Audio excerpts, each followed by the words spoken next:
बताने वाला हूँ कि पीटीटी का एग्ज़ाम हो गया है। अब रिज़ल्ट का वेट है।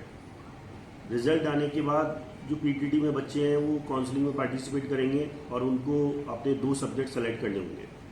अब इसमें प्रॉब्लम ये आएगी कि मैं किन 2 सब्जेक्ट से बीएड करूँ या मेरे कौन से 2 सब्जेक्ट सही हैं जिनसे मुझे बीएड की जानी चाहिए।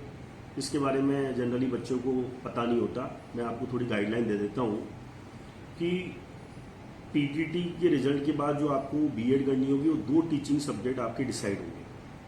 वो 2 टीचिंग सब्जेक्ट किसके बेसिस पर डिसाइड होंगे ये मैं आपको बताने जा रहा हूँ कि बीएड जो होती है वो 2 टीचिंग सब्जेक्ट से की जाती है।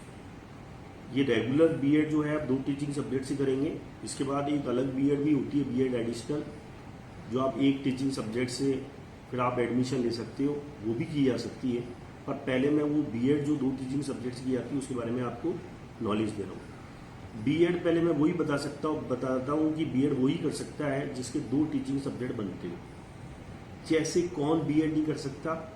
बीबीए वाला, बीसीए वाला, बीई, बीटेक, बीएससी बायोटेक, इनके कोई टीचिंग सब्जेक्ट नहीं बनते हैं, इसलिए इनको बीएड करना अलाउ नहीं है। आशा रखें, हो सकता है कि होप फॉर द बेस्ट। आगे गवर्नमेंट क्योंकि न्यू एजुकेशन पॉलिसी लाई है, आगे इसमें कुछ बदलाव आ जाए तो मैं उम्मीद तो करता हूँ कि भगवान इनको भी अलाउ करे।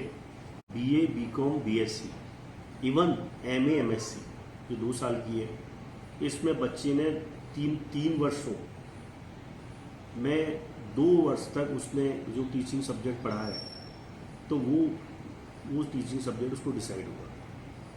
मान लो उसने एमए हिस्ट्री से किया है तो वो भी आपका टीचिंग सब्जेक्ट बन सकता है।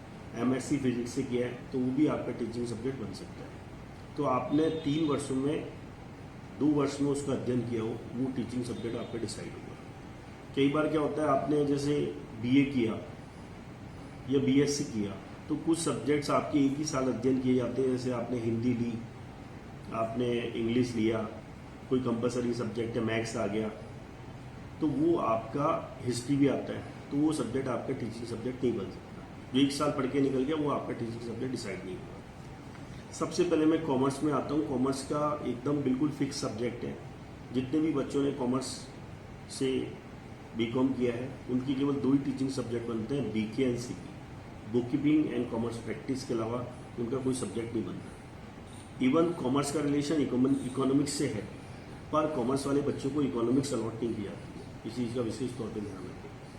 बीएससी एग्रीकल्चर साइंस, जिससे बच्चे ने बीएससी कृषि विज्ञान से किया है, उसको बायोलॉजी और जनरल साइंस फिक्स दिया जाता है। उसके अलावा कोई और सब्जेक्ट उसको अलॉट नहीं होता। बीएससी होम साइंस से जिस बच्चे ने की है उसको होम साइंस से जनरल साइंस अलॉट किया जाता है। ऐसे ही मान लो किसी बच्चे ने बीएससी केमिस्ट्री, बॉटनी या जूलॉजी से की है, एक लाइफ साइंस का सब्जेक्ट रहा है, तो उस बच्चे को केमिस्ट्री प्लस बॉटनी जूलॉजी में से एक करने के कारण केमिस्ट्री प्लस जनरल साइंस उसको अलॉट की जाएगी।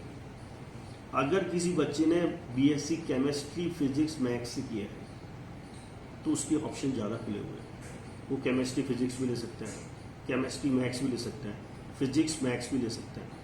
पर ये खास तौर पे ध्यान रखें वो सब्जेक्ट उसके एक सब्जेक्ट उसके महाविद्यालय में होना चाहिए।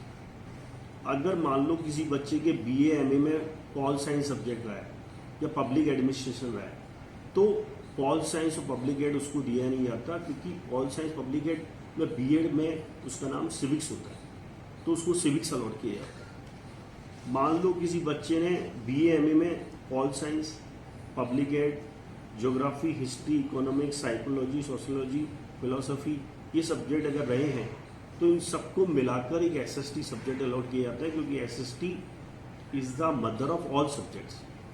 इन सारे आर्ट्स के सब्जेक्ट की एसएसटी मदर है, तो उसको एसएसटी अलॉट किया जा सकता है। बीए में हिंदी, पॉलिटिकल साइंस, हिस्ट्री, मान लो किसी बच्चे के पास, जैसे कुछ ऑप्शन कई बच्चों के लिए ज़्यादा खुले हुए हैं, जैसे मान लो किसी बच्चे का BA Hindi, political science, history का है, तो उसका Hindi, civics, history, SST, pol science, history मिला के एसएसटी अपन दे सकते हैं। तो 4 में से उसको कोई भी 2 सब्जेक्ट वो ले सकते हैं। ऐसे ही ऑनर्स वालों के बच्चों के साथ एक प्रॉब्लम है कि ऑनर्स सब्जेक्ट में क्या 2 ही सब्जेक्ट होते हैं।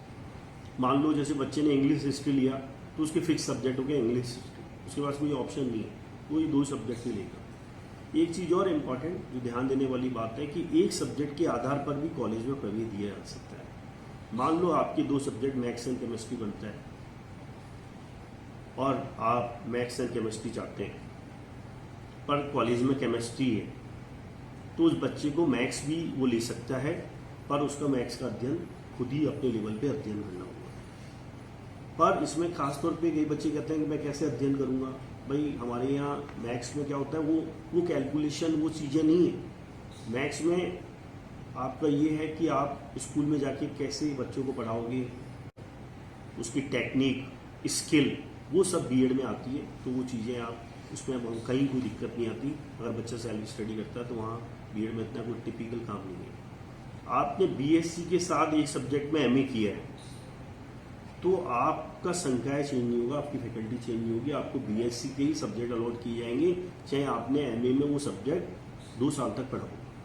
पर अगर आपने बीएससी के साथ 2 सब्जेक्ट में एमए कर रखा है, मान लो आपने हिस्ट्री ज्योग्राफी से एमए भी कर रखा है, तो आपके फिर संकाय आपका चेंज हो सकता है, आप हिस्ट्री और ज्योग्राफी आपको अलॉट किए जा सकते हैं। अगर आपने एमए एमएससी पर्टिकुलर सब्जेक्ट में किया है, मान लो आपने बीए किया पर एमए में पर्टिकुलर एक सब्जेक्ट ले लिया, जैसे आपने एमए हिस्ट्री से कर लिया, पर आपको बीएड में हिस्ट्री सब्जेक्ट नहीं दिया, तो आप कॉलेज वालों को ध्यान दिलाइए कि मेरे को ये सब्जेक्ट जरूर अलॉट किया जाए, क्योंकि मैंने एमए हिस्ट्री से कर रखा है, तो मुझे प्लीज़ हिस्ट्री जरूर दिया जाए, क्योंकि वो आपके फर्स्ट लेक्चर में काम आएगा।